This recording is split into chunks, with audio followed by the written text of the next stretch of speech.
you ever thought about turning your backyard into a stream of income? Today on the Real Life Planning Podcast, we're talking about financial planning for accessory dwelling units, also known as ADUs. Creating an ADU in your primary residence or home is a way of house hacking, right? It's a way of, I like to call it house hacking 2.0. You're creating an income stream from a home that you already own. Today, we're going to talk about what is an ADU, some common types of ADUs, parts of the country where ADUs are encouraged, and where there have been some recent changes in the law to encourage homeowners building them, and why. Then we'll talk about ways to finance your ADU, common ways that I've seen as a financial planner that happens, and then some considerations to think about in terms of tax planning and becoming a landlord to your accessory dwelling unit in your yard. So let's get started. What is an accessory dwelling unit? An accessory dwelling unit is any secondary housing unit on a single family residential lot. ADUs have always been around, but the phrase accessory dwelling unit has a more modern context. So other things that ADUs have been called in the past: a granny flat, a granny unit, an in-law suite, a backyard cottage, a casita, garage apartment. In the South, sometimes they call it a finished room above the garage. If it has a separate kitchen and a bathroom, can be considered an ADU. So an ADU is generally a permanent structure. This is not necessarily the same thing as, for example, putting a tiny house on wheels into your backyard, although in certain cases that may be allowed. So think of an ADU as creating a rental unit on the property of a single family home. So why would a homeowner create an accessory dwelling unit? Approximately 40% of those who are creating accessory dwelling units are looking to rent that unit out for additional income in their property. And again, that depends state by state, whether people are creating ADUs mostly for income or for other reasons, which I'll talk about in a second.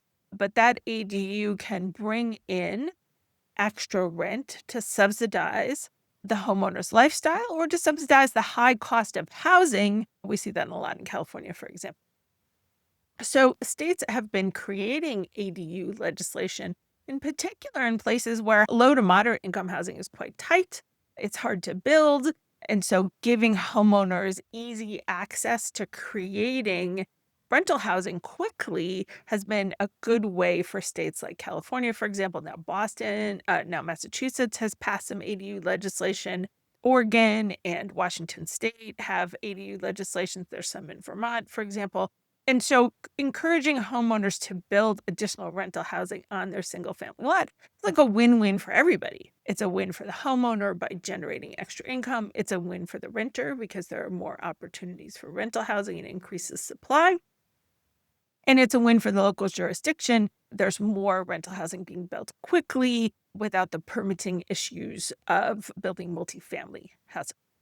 So what types of ADUs are there? Let's break these down into some general categories. And again, it depends city by city what types of ADUs are allowed. So of course, if you're thinking about building one, you always want to check your local regulations. So the first is a detached accessory dwelling unit. This is like an extra tiny, small to medium-sized house in your back or side yard. If the lot is big enough, then it's an extra house. Typically, ADU regulations in different jurisdictions. It, again, depends on the jurisdiction. We're talking about a max of 1,200 or 1,500 square feet. So a large house, but a second standalone building in the yard. That's a detached accessory dwelling unit. The second type of ADU is attached. An attached ADU is an extension of the main house. Now, that could be an addition, right? So the homeowner is building an addition with a rental unit in it, or it could be taking a component of the house and converting it into a accessory dwelling unit. So think like the walkout garden apartment or English basement, for example, or adding an addition on the house that has a separate entrance, kitchen, and bathroom. That's an attached ADU. And so in certain states, like in California, for example, the homeowner can create an detached ADU in the backyard, for example, and then also create a smaller junior ADU or JADU that is attached to the structure of the house. Could be a garage conversion or like a garage or a shed conversion that is turning an existing structure into a livable unit as a rental. Could be, as we said, like the walkout basement, for example, but then we also have the above garage unit, which I mentioned earlier, is sometimes called in different parts of the country a finished room above the garage. Many cities, Seattle's a good example, offer homeowners the ability to create an accessory dwelling unit from prototype plans, and that helps them move the process forward more quickly without getting stuck up in the permitting process. So if they adopt the prototype plans, if you will, for their ADU, either detached or attached, then they can move that process through quickly and get the construction done quickly and get it up. So what are some other reasons why somebody might create an accessory dwelling unit beyond wanting to rent the unit? A common reason is for multi-generational living. And so that could be the couple, for example, that moves in, a parent, into the home as the parent ages, right? So the parent has their own space. This is why they were often called granny flats in the past. So the parent has their own space, but is within easy reach of the child and the child's spouse, the adult child and child's spouse. And so that multi-generational living. Alternatively, that could be the kids. And so the kids are grown up, they want their own space. It's an expensive neighborhood and it's hard to get into home ownership, and letting your child live in the accessory dwelling unit is also a common reason. Another reason that people create an accessory dwelling unit is because they want extra space for guests. That's the guest house or casita concept, where you have this extra space. Maybe it's by the pool if you have one, and you use it occasionally for guests. They're not in the main house. They have a little bit of separation free. And so the typical homeowner, they may initially create an ADU either strictly for rent or to house a parent or to house guests, but the use of that unit may change over time. If you're interested in creating an accessory dwelling unit in your property, how do clients typically finance this? In our financial planning practice, working with real estate investors, I see a couple of things. The most common way of financing an accessory dwelling unit is by using home equity line of credit. So the homeowners have equity in the property beyond what's owed on their primary mortgage, and they borrow a line of credit against that equity to finance the costs of building the ADU. Now, typically an ADU can cost, depending on what part of the country, it could cost anywhere from $50,000 to maybe $300,000 or $350,000 in California, sometimes a little bit more. And again, that $50,000, $60,000 might be a much lower cost state. It depends on what's needed to convert or construct the property and what the cost per square foot is in that particular part of the country. Many homeowners find that they can finance the ADU with a HELOC or a combination of their own cash savings and a HELOC. And the advantage of the home equity line of credit, a couple of things. One is that they may be able to deduct some of the interest on building the ADU against the potential rental income that comes in. The HELOC is interest only for the initial draw period. And so once that unit is rented, for example, then they can make principal payments that immediately reduce the cost of the loan the next month. And it's a lot of flexibility if you have a highly appreciated property. And again, many of these states, the real estate appreciation has been gangbusters lately. Then thinking about HELOC and talking to your financial planner about whether HELOC makes sense to build the ADU or HELOC in cash is certainly the first question that I would ask. The second way that people finance accessory dwelling units is a cash out refinance. Now, I'm not seeing that very much lately as I record this in the summer of 2025. Interest rates are quite high. They're back up to almost 7% again for a 30-year loan. So I'm not seeing that very much. A cash out finance means that you would refinance your home mortgage, take some extra cash out to build the ADU, and then, of course, you have the larger loan. So in general, people are moving more towards HELOCs and less towards cash out refinance. Now we could see that change if interest rates go down in the future. Some jurisdictions offer grants or special loan programs for building an ADU, and investigating those in your local area certainly makes sense. So, for example, New York City, which has recently passed some accessory dwelling unit legislation, had a pilot program called the Plus One ADU program. It doesn't have a lot of people in the trial, but it could be something that will be funded more in the future. California has had some ADU funding programs. Again, I believe at this recording, the latest round of ADU funding has been fully allocated. But again, that is something that could be funded more by the legislature in California in the future. So keeping an eye on that. Are there any grants that cover, for example, the architectural work or the initial payment to the contractor, for example, is something to look at in your particular area. Another way of financing an ADU accessory dwelling unit is with a construction to permanent loan. That type of financing, while interest only in the initial construction period, would require refinancing the primary mortgage at the end of the construction period. So that might be a good fit for somebody whose mortgage is paid off. They know for sure they want to move to an amortized loan at the end of the construction period. They don't necessarily want to do a home equity line of credit. The other way that ADUs are financed is with hard money.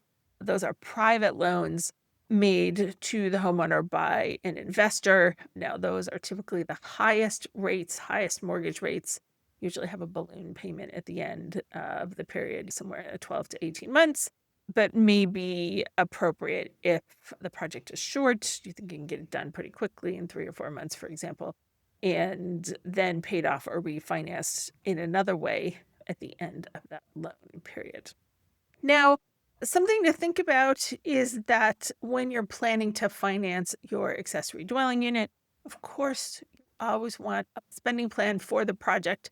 So typically when we work with clients who are considering building an accessory dwelling unit or adapting an existing structure to be an ADU, the first thing we'll do is run a rental property analysis on that, right? Is your return on investment going to be there with all of the costs of the ADU, the cost of financing the ADU, for example, and what you think the rent will be in a reasonable basis with a reasonable vacancy rate and some reasonable expenses. So run your numbers. So some thoughts about the accessory dwelling unit from a tax planning point of view.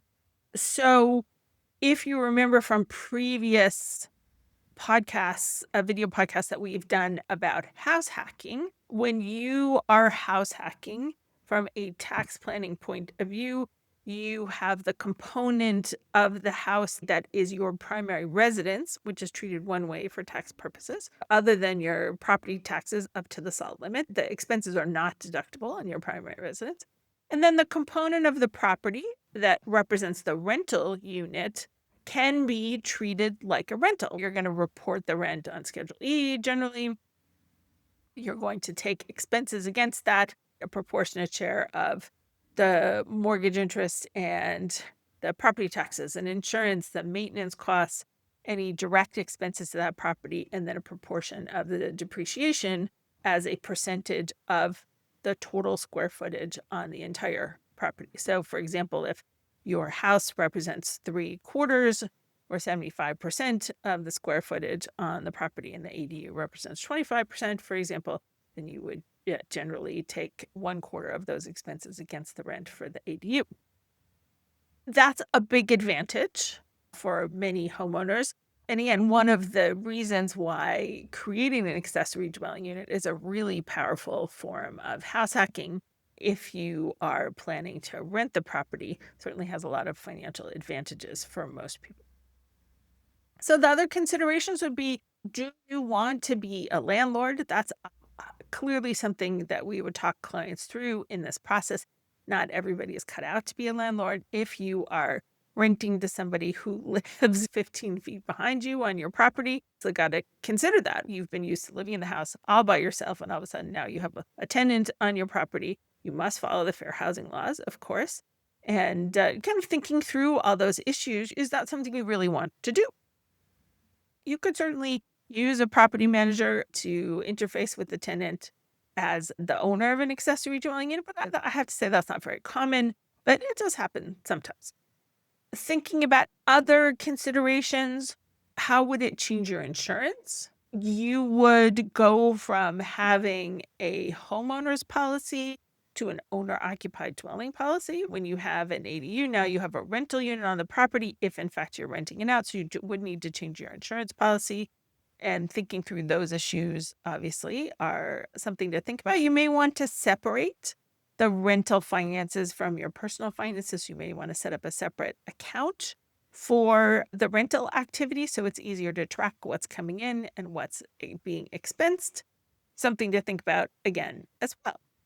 One thing to think about is that accessory dwelling units are not eligible for short-term rentals in most places. The legislative goal is generally to provide additional rental housing in the community and not to create like a little vacation house, for example, that you can rent out on Airbnb. Some people do rent them out as midterm rentals. For example, if they live near a hospital, they might rent to traveling nurses or doctors, for example. But generally, an accessory dwelling unit is meant to be long-term rental housing.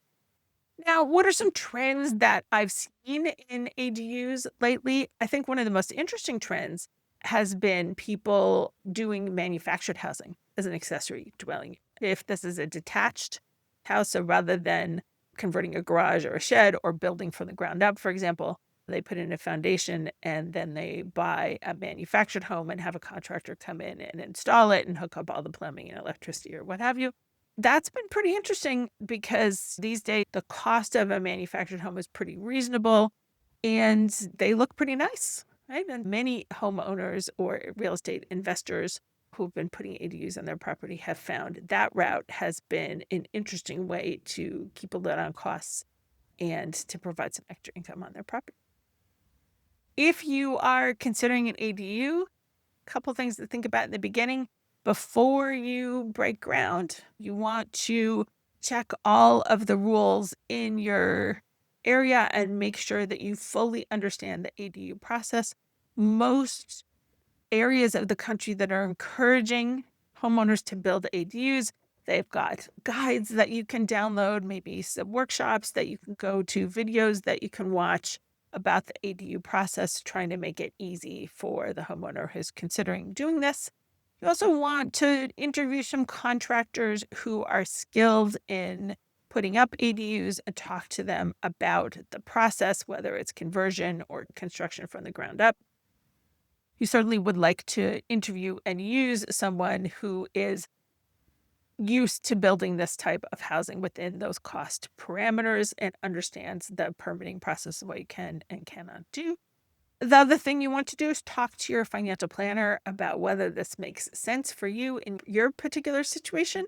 If you are becoming a landlord for the first time, you'll also want to get really savvy about what the rules are, the landlord-tenant rules are in your particular part of the country, and make a decision for yourself about whether or not you would like to be the property manager of your own property.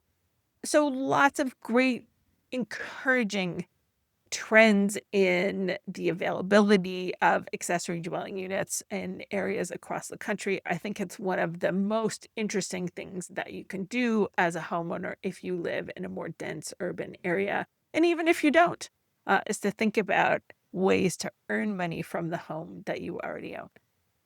So that's it for ADUs and getting a stream of income from your backyard. We'll see you next time.